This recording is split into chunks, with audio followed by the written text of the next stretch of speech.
নমস্কার, স্বাদে আহ্লাদে চ্যানেলে আপনাদের আরও একবার স্বাগত জানাই। আজকের ভিডিওতে আমি বানিয়ে দেখাবো বেলে মাছের ঝাল। তার জন্য সবার প্রথমে মাছটাকে ভালো করে ধুয়ে পরিষ্কার করে রেখেছি। মাছের আষ্টে গন্ধটা কাটানোর জন্য আমি এখানে অর্ধেকটা লেবুর রস ব্যবহার করছি। মাছের ম্যারিনেশনের জন্য দিয়ে দিচ্ছি স্বাদমতো হলুদ ও একটু নুন।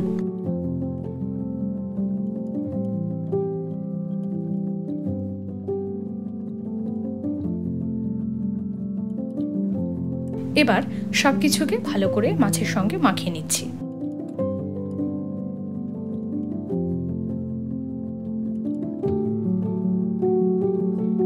আজকের রেসিপিতে ফোড়ন হিসেবে আমাদের লাগবে কালো জিরে ও কাঁচা লঙ্কা ও অতি অবশ্যই সর্ষে বাটা।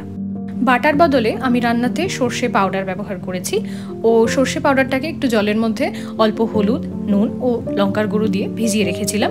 মশলাগুলো তৈরি করার পর কড়াইতে তেল গরম করে আমি একে একে মাছগুলো ভেজে নিচ্ছি।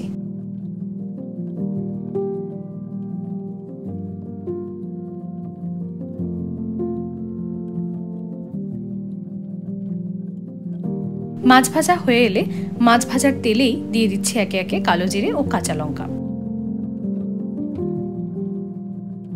ফোড়নটাকে তেলের মধ্যে ভালো করে সাঁতলে নিয়ে দিয়ে দিচ্ছি প্রায় 1.5 বাটি সমান জল। মাছ ভাজার সময় যাতে তেল না ছেটায় তাই জন্য আমি আগে থেকেই একটু হলুদ গুঁড়ো দিয়ে রেখেছিলাম, তাই গুঁড়ো মশলা দেওয়ার সময় হলুদটা আর অ্যাড করছি না। এরপর একে একে গুঁড়ো মশলাগুলো দিয়ে দেব, যেমন স্বাদমতো নুন ও তার সাথে লঙ্কার গুঁড়ো, জিরে ও ধনের গুঁড়ো।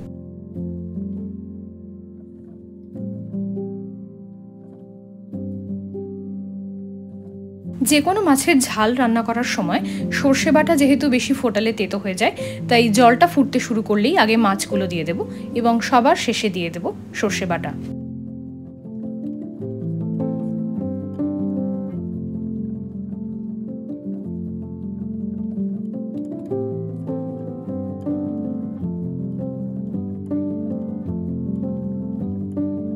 বেলে মাছ খুব নরম প্রকৃতির হওয়ায় খুব সহজেই খুন্তির চাপে ভেঙে যেতে পারে, সে কথা মাথায় রেখেই ঝোলের সঙ্গে মাছগুলোকে মিশিয়ে নিচ্ছি।